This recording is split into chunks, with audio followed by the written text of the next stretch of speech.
آئیے ہم ذرا لباس کے معاملات کو سمجھنے کی کوشش کرتے ہیں، اور بڑی اہم اس کے اندر جو فقہ اس کے بارے میں کہتے ہیں، جو اسکالرز ہیں لباس کے بارے میں کہتے ہیں کہ لباس انسان کے لیے مصنوعی چیز نہیں بلکہ انسانی فطرت کا اہم مطالبہ ہے۔ اللہ تعالیٰ نے انسان کے جسم پہ حیوانات کی طرح کوئی پوشش پیدائشی طور پہ نہیں رکھی، بلکہ حیا اور شرم کا مادہ اس کی فطرت میں ودیعت کر دیا۔ اس نے انسان کے لیے اس کے اعضائے صنفی کو محض اعضائے صنفی ہی نہیں بلکہ سواتا بھی بنایا، جس کے عربی معنی میں ایسی چیز کے جس کے اظہار کو آدمی قبیح سمجھے، یعنی شرمگاہ کو کوئی چیز دکھانا یہ قبیح شرم ہے۔ پھر اس فطری شرم کے تقاضے کو پورا کرنے کے لیے اس نے کوئی بنا بنایا لباس انسان کو نہیں دیا، بلکہ اس کے فطرت پہ لباس کا الہام کیا تاکہ وہ اپنی عقل سے کام لے اور لباس دے۔ یعنی انسان کے اوپر اس نے زبردستی نہیں کہ لباس کیسا ہے، اس نے لباس کے بنیادی اصول بتائے۔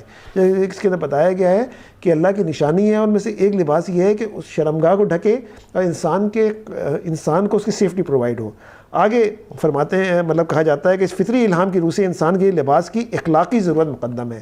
یعنی ایک تو لباس وہ ہے جو کہ انسان کی جلد کی حفاظت کے لیے اہم ہے، دوسری بات جو اس میں کہی گئی کہ اس فطرت الہامی کی روح سے انسان کے لباس کی اخلاقی ضرورت مقدم ہے۔ یعنی کہ لباس صرف لباس نہیں ہے بلکہ اس کی جو ہے اخلاقی کیفیت کا ہونا جو ہے نا بہت ضروری ہے۔ تیسری بات جو کہی گئی، انسان کے لیے لباس کا صرف ذریعہ ستر پوشی اور وسیلہ زینت و حفاظت ہونا کافی نہیں ہے، بلکہ فی الحقیقت اس معاملے میں جس بھلائی تک انسان کو پہنچنا چاہیے وہ یہ ہے کہ اس کا لباس تقویٰ کا لباس ہو، یعنی پوری طرح ساتر بھی ہو، زینت بھی حد سے بڑا ہوا ہو یا آدمی کی حیثیت سے گرا بنا ہو، فخر و غرور اور تکبر اور ریا کی شان لیے بھی نہ ہو، پھر ذہنی امراض کی نمائندگی بھی نہ کرتا ہو جس کی بنا پہ مرد زنانہ پن اختیار کرتے ہیں اور عورتیں مردانہ پن کی نمائش کرنے لگیں اور ایک قوم دوسری قوم کی مشابہ بننے کی کوشش کر کے اپنی ذلت کا زندہ اشتہار بن جائے۔ یہ لباس کا معاملہ بھی اللہ کی ان بے شمار نشانیوں میں سے ہے جو دنیا میں چاروں طرف پھیلی ہوئی ہیں اور حقیقت تک پہنچنے میں انسان کی مدد کرتی ہیں، بشرطیہ کہ انسان کو خود ان سے سبق لینا چاہیے۔ اوپر سے جن حقائق کی طرف ہم نے اشارہ کیا انہیں اگر تعامل کی نظر سے دیکھا جائے تو یہ بات بآسانی سمجھ میں آ سکتی ہے کہ لباس کس حیثیت سے اللہ تعالیٰ کی ایک اہم نشانی ہے۔ آگے جا کے نبی کریم صلی اللہ علیہ وسلم کی ایک اور حدیث بیان کی گئی ہے کہ نبی کریم نے لعنت فرمائی ان عورتوں پہ جو مرد کا لباس پہنے اور اس مرد پہ جو عورتوں کا لباس پہنے۔ پھر ایک اور جگہ فرمایا ہے کہ آپ نے ملعون قرار دیا ان مردوں کو جو عورتوں کے مشابہ بنے اور ان عورتوں کو جو مردوں کے مشابہ بنے۔ ایک اور چیز جو اس میں بیان کی گئی، باریک کپڑے پہننے کو جو ہے شدید منع کیا گیا جس سے جسم ڈھلکے۔ یہ تمام چیزیں ہیں جو کہ قرآن مجید اور دین جو ہے نا ہمیں سکھاتا ہے۔ سوال یہ تھا کہ جیسے کہ شروع میں کہا گیا کہ کیا بچے چھوٹا لباس پہننے کے باوجود بھی جو ہے ریپ ہو جاتی ہیں؟ دیکھیں اس وقت بنیادی طور پہ اگر ہم سائیکالوجی سے جا کے معلوم کریں اور ہم ان سے معلوم کرنے کی کوشش کریں کہ بنیادی طور پہ ریپ کی پاکستان میں وجوہات کیا ہیں، ہم کسی یورپی اس کی بات نہیں کر رہے ہیں، کیونکہ ابھی تو سچ یہ ہے کہ پاکستان میں بچوں کے ریپ کے اوپر کوئی تحقیق ہی نہیں ہوئی ہے۔ یہ نفسیات کی سائیکالوجسٹ کا کام ہے کہ ان کو سمجھیں کہ پاکستان میں ریپ ان بچوں کے بڑھتے ہوئے واقعات کیوں ہو رہے ہیں۔ لیکن اس کے اندر جب ہم سائیکالوجسٹ کے پاس جاتے ہیں تو ماہرین ہمیں بتاتے ہیں کہ اس کی کوئی 5 سے 6 وجوہات بتاتے ہیں۔ ان میں سے ایک وجہ جو بتاتی ہیں وہ یہ ہے کہ بنیادی طور پہ لوگ اپنے شہر اور گاؤں سے دور رہتے ہیں۔ جب شہر اور گاؤں سے دور رہیں، شادی ہوئی بھی نہ ہو، ایک بنیادی طور پہ ایک شہوت کا معاملہ ہو، تو ان کے اندر دیکھیں ریپ کے اندر ایک بات تو سمجھ لینی چاہیے کہ بنیادی طور پہ مظلوم عورت ہی ہوتی ہے، مظلوم بچہ ہی ہوگا، بچی ہی ہوگی۔ سامنے والا پرپیٹر بنیادی طور پہ طاقتور ہوگا، اتنی طاقت رکھتا ہوگا کہ وہ سامنے والے کو پچھاڑ سکے اور اپنے لیے دوسرے کو کر سکے۔ تو ایسا نہیں ہو سکتا کہ جو ظالم ہو وہ طاقتور نہ ہو اور وہ ابھی طاقت کا اظہار نہ کر رہا ہو۔ تو اس لیے ضروری ہے کہ جو بات سمجھائے کہ شہر سے دور رہنے کی وجہ ایک ہی ہو سکتی ہے۔ دوسری بات جو بیان کی گئی، خراب صحبت، ایسی خراب صحبت جو کہ بنیادی طور پہ ان کی گفتگویں، ان کی باتیں، ان کے انٹرسٹ شہوت کے اوپر مبنی ہو اور وہ کسی ایسے معاملے کی طرف لوگوں کو پش کرتے ہوں کہ یار یہ والے معاملے میں تو خرابی نہیں ہے۔ صحبت انسان کو جو ہے نا وہ بہت ساری خرابی کی طرف لے کے جاتی ہے۔ تیسری چیز پورنوگرافی۔ آج ہمارے موبائل کے اوپر جو ہے وہ دنیا بھر کی چیزیں موجود ہیں۔ ایسا نہیں ہو سکتا کہ پورنوگرافی کے اثرات نہ آ رہے ہوں، ایسا نہیں ہو سکتا کہ شہوت کے لباس کی جو وزیر اعظم نے کہا غلط نہیں کہا، یہ جو پورنوگرافی اس وقت ہمارے پاس پھیلی ہوئی ہے۔ دیکھیں ہم نے آپ کو پہلے بھی ایک پروگرام میں بتایا تھا، گیلپ کے سروے کے مطابق پورے امریکہ کے اندر جسٹ 5.6% LGBT کمیونٹی موجود ہے، لیکن اس وقت آپ ان کے میڈیا کو اٹھا کے دیکھیں، اس وقت آپ ان کے چینلز کو اٹھا کے دیکھیں، ایسا لگتا ہے کہ ہر پروگرام کے اندر وہ کسی نہ کسی LGBT کمیونٹی کو جو ہے وہ شو کر رہے ہوتے ہیں۔ ہر جگہ پہ کوئی نہ کوئی گیز اور لیسبین کی کہانی اس کے اندر بیان ہوئی ہوتی ہے۔ حد تو یہ ہے کہ لنکڈن کے اوپر بھی جو ہے نا انہوں نے اس کو وہ پورے قوس قزح کا رنگ کر دیا، ان کا تمام کے تمام جو ہے جو ان کا کلرفل جھنڈا تھا وہ لگا دیا۔ تو ان کی یہ تمام چیزیں پروپیگیٹ کر رہی ہیں، لیکن وہاں پہ کرنے والے کتنے ہیں؟ لیکن اس پورنوگرافی کی وجہ سے بنیادی طور پہ اس پورنوگرافی کے اندر عورت ایک کمزور آبجیکٹ کے طور پہ پیش کی جاتی ہے، عورت ایک شہوت کی چیز کے طور پہ بیان کی جاتی ہے. عورت کے اوپر مرد زیادتی کر رہا ہوتا ہے, اس کے ساتھ غلط کام کر رہا ہوتا ہے, اور اسی چیز کو لے کے لوگ سمجھتے ہیں کہ یہ کام کرنے میں کوئی حرج نہیں, اور عورت اسی طرح رسپونڈ کرے گی جس طرح پورنوگرافی میں رسپونڈ کرتی ہے. اور یہ دماغ کو خراب کرنے کے لیے, اس کی کثر چھوڑنے کے لیے بہت ہے. آپ یہ کہتے ہیں کہ بڑھ رہے ہیں, لیکن اس بات کو کوئی ڈسکس نہیں کرتا کہ پچھلے 5 سال کے اندر جتنی پورنوگرافی کی آبجیکٹ بڑھے ہیں, اس کے بارے میں علامہ الحفیظ کہتے ہیں کہ جناب علی پاکستان ٹیلی کمیونیکیشن اتھارٹی نے 1 لاکھ سے اوپر کی ویب سائٹ کر دی ہیں, لیکن وی پی این ہے, کوئی وی پی این لگا کے بھی دنیا بھر کی چیزیں دیکھ لیتا ہے. اس کے علاوہ جو جس جگہ چاہے کوئی نہ کوئی چیز یوٹیوب کے اوپر, تمام چینلز کے اوپر ایوری تھنگ از اویلیبل.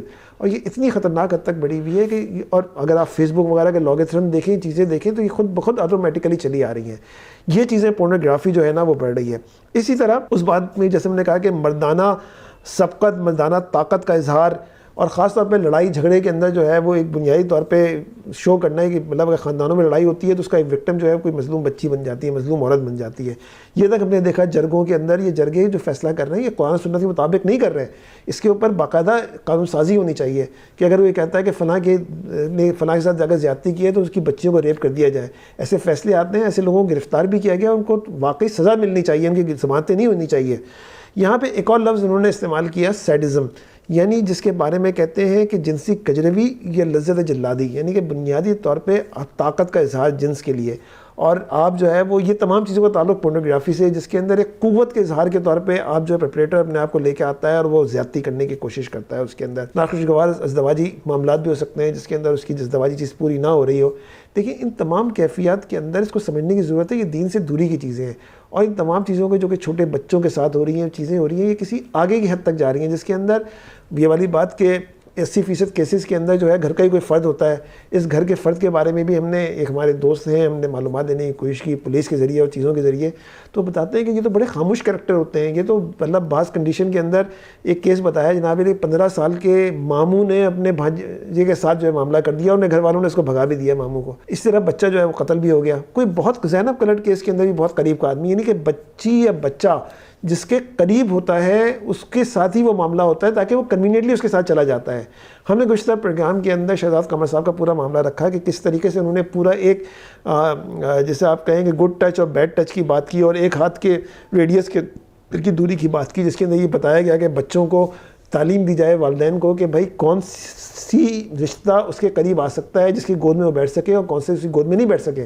یہ پوری تعلیم و ایجوکیشن کی ضرورت ہے, اور یہ گھر کا قریب ترین فرد کرتا ہے. لیکن وہ فرد جو کہ کرتا ہے اس کے ساتھ کیا معاملہ ہوتا ہے, اس کی ذہنی کیفیت کو سمجھا کرے گی. اسی کیفیت پورنوگرافی کے ساتھ وہ جو ٹیلی ویژن کے اوپر دیکھیں, ایک اور چیز کہ وہ جو معاملہ جسے انہوں نے کہا, وزیر اعظم نے کہا کہ اس کی وجہ سے لوگ ٹیمپٹیشن ہوتے ہیں, تو یقیناً اس عورت کو تو شاید وہ معاملہ الگ ہے. دیکھیں نا, ہم بات نہیں کرتے, لیکن ہمیں علی ظفر اور میشا شفیع کا جو بھی کیس عدالت کے اندر چل رہا ہے, اس کے اندر ویسے ہی ان کی تصویریں اتنی منگلنگ کی آتی ہیں کہ ہمیں بعض دفعہ ہوتا ہے کہ بھائی اس سے زیادہ کا معاملہ کیا ہے, ایسی کون سی ریڈ لائن ہے جو انہوں نے کراس کی ہوگی, وہ ہماری ریڈ لائن کو تو ویسے ہی کراس کر چکے ہوتے ہیں. لیکن اس کے آگے کی وہ ریڈ لائن تھی جس کو میشا شفیع کہتی ہیں, انہوں نے کراس کیا کہ ہمارے یہاں معیز جامی اور ڈان کے مالک کے معاملہ کیس سامنے نہیں چل رہا. یہ جو اپر کلاس ہے اس کے اپنے معاملات ہیں, وہاں پہ ڈرگس ہیں, وہاں پہ الکوہلزم ہے, وہاں پہ پتہ نہیں کون کون سی منشیات استعمال ہوتی ہیں, اور منشیات کے استعمال کے تحت کون کون سی چیزیں ہوتی ہیں دنیا جانتی ہے. پاکستان میں ابھی جو کووڈ پھیلا, یہ ایک ساحل سمندر کی پارٹی سے پھیلا تھا سب سے زیادہ اپر کلاس کے اندر, اور ساحل سمندر کی پارٹی میں کیا ہو رہا تھا وہ دنیا جانتی ہے. یہ جو پارٹی کلچر ہے, یہ چیزیں کیا ہیں, اس کے بارے میں تو آپ خاموش ہو جاتے ہیں.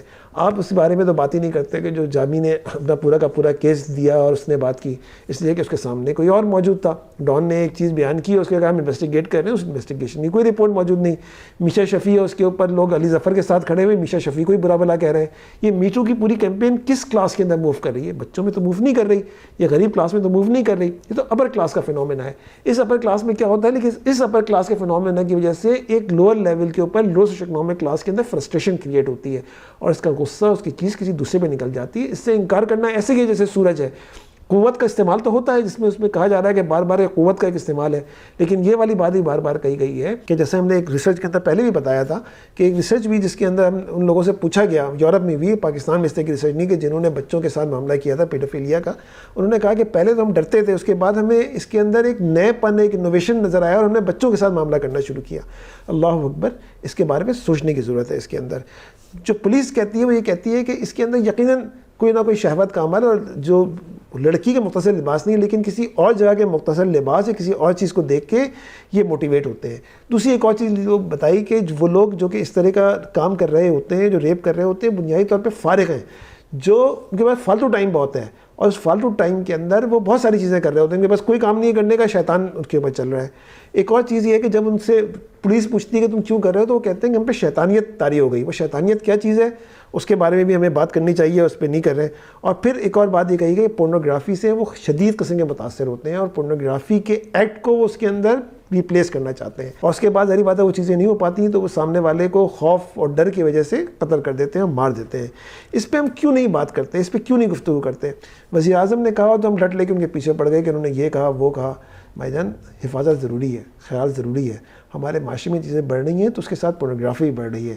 یہ جو شہوت آمیز جو آپ ڈانس، اب دیکھیں ٹیلی ویژن کے اوپر ہیئر ریموونگ کریم کے جو اشتہار آ رہے ہیں، اسی میں سے ایک ہیئر ریموونگ کریم کا یہ ہے کہ میں سلیو لیس کے بغیر کیسے اس کے اندر جاؤں گی، اور اس کے ساتھ جو ہے وہ اسکن سے اسکن ٹچ اور پتہ نہیں کیا کیا چیزیں دکھائی جا رہی ہیں، عجیب و غریب قسم کے بیہودہ مناظر دکھائے جا رہے ہیں۔ ہمیں یہ بھی دکھایا جاتا ہے جناب علی کہ ایک منگیتر ہے تو اس کے کمرے کے اندر جو ہے وہ دیوار پھلانگ کے جو ہے نا وہ چائے پینے کے لیے جو ہے وہ ان کے منگیتر صاحب پہنچ جاتے ہیں بیڈ روم کے اندر، اور آپ اس کو کوئی برا نہیں مان رہے ہوتے۔ دیکھیں ایک خاص ثقافت اور خاص کلچر کے لوگ یقین اس بات پہ برا مانیں گے۔ بچیوں کے ساتھ جو ہوتا ہے، چاہے وہ نازک کپڑے نہ پہنی ہوئی ہوں، چیزیں نہ پہنی ہوں، اس کے پیچھے خود ایک سائیکالوجیکل چیز ہے۔ اس سائیکالوجیکل چیزوں کو ہمیں سمجھنا ہوگا، تحقیق کرنی پڑے گی۔ ہر چیز کو ایک نگاہ سے نہیں دیکھا جا سکتا۔ یقیناً جو مدارس کے اندر جو کچھ ہو رہا ہے، ہم نے گزشتہ پروگراموں میں ان سے کھل کے بات کی، اور ہم نے کہا کہ یہاں پہ جو کچھ بھی ہوتا ہے اس کے بارے میں بات کرنی چاہیے، کھل کے بات کرنی چاہیے، اور جو سیفٹی میجرز ہیں ہمیں بچوں کو سکھانے چاہیے۔ لیکن اس کا مطلب یہ نہیں ہے کہ ہم قرآن اور سنت کی چیزوں کو ایک طرف کر دیں۔ جو ہمیں دین نے سکھایا ہے ہمیں اس کے پیچھے چلنا پڑے گا، جو اللہ تعالیٰ نے بتایا ہے ہمیں اسے قبول کرنا پڑے گا۔ میں اگر آپ کے سامنے کچھ چیزیں رکھوں اگر، تو ایک چیز بڑی اہم ہے کہ شرم و حیا کہتے کسے ہیں؟ حیا کے معنی شرم کے ہیں۔ اسلام کی مخصوص اصطلاح میں حیا سے مراد وہ شرم ہے جو کسی امر منکر کی جانب مائل ہونے والا انسان خود اپنی فطرت کے سامنے، اپنے خدا کے سامنے محسوس کرتا ہے۔ یعنی بنیادی طور پہ حیا اس کے کہتے ہیں کہ امر منکر کہتے ہیں، یعنی کہ ایسا کام جسے اللہ تعالیٰ نے منع کیا ہے کہ جانب مائل ہونے والا انسان اپنی فطرت کے سامنے اور خدا کے سامنے محسوس۔ دیکھیں ایک اور چیز نبی کریم صلی اللہ علیہ وسلم نے فرمایا، غصے بصر کی بات ہو رہی ہے، نگاہوں کو جھکا دینا۔ ہم نے بار بار کہا کہ نبی کریم صلی اللہ علیہ وسلم نے فرمایا ہے کہ مردوں کو بھی کہا گیا کہ اور مردوں کی شرمگاہوں کی جانب نہ دیکھو، غصے بصر کو کہا گیا، اور ساتھ میں ایک اور چیز کہی گئی جو ٹرم ہے اس کو آپ سمجھنے کی کوشش کریں۔ کہا گیا کہ جب انسان اللہ تعالیٰ کے خوف سے کسی عورت پہ پڑنے والی نظر کو جھکا لیتا ہے تو اس کے ایمان میں حلاوت پیدا ہوتی ہے۔ حلاوت کسے کہتے ہیں؟ یعنی ایمان بڑھتا ہے، اسے خوشی محسوس ہوتی ہے کہ میں نے اللہ کے خوف سے گناہ کام سے بچ گیا، تو یہ جو حلاوت ہے اس کی جانب ہے۔ پھر نبی کریم صلی اللہ علیہ وسلم نے فرمایا کہ ہر دین کا اخلاق ہوتا ہے، اور اسلام کی اخلاق حیا ہے، اور جب تمہارا حیا ہی نہیں رہے، آگے جا کے نبی کریم فرماتا ہے پھر تمہارا جو چیز چاہے کرو۔ یہ بڑی اہم بات ہے۔ ایک اور جگہ میں جو لباس و صدر کے احکام کے بارے میں فرمایا گیا ہے کہ بنیادی طور پہ احکام معاشرت کے سلسلے میں اسلام کا پہلا کام یہ ہے کہ اس نے برہنگی کا استحصال کیا۔ یعنی کہ جب نبی کریم صلی اللہ علیہ وسلم نے مکے کے اندر دین کی دعوت دینا شروع کی تو وہاں پہ کیا مسئلہ تھا؟ وہاں یہ مسئلہ یہ تھا کہ مردوں عورتوں کے لیے کچھ سطر کی حدود ہی مقرر نہیں تھے، کعبے کا طواف بالکل بہنوں کا کیا جاتا تھا، خواتین بھی اسی طرح کی تھیں، ان کا لباس ایسا تھا جس میں سینے کا کچھ حصہ کھلا رہتا تھا، بازو کمر اور پنڈلیوں کے حصے کھل جاتے تھے۔ بالکل یہی کیفیت آج یورپ امریکہ کے اس میں ہے، اور یہ تمام چیزیں اس کے اندر موجود تھیں اور اللہ تعالیٰ نے اس چیز کو منع کیا۔ پھر اس کے اندر عورتوں کے مردوں کے سطر کے لیے بھی حدود بیان کیے گئے۔ اس کے اندر مردوں کے لیے کہا گیا مرد کے لیے ناف سے گھٹنے تک کا حصہ چھپانے کے لائق ہے۔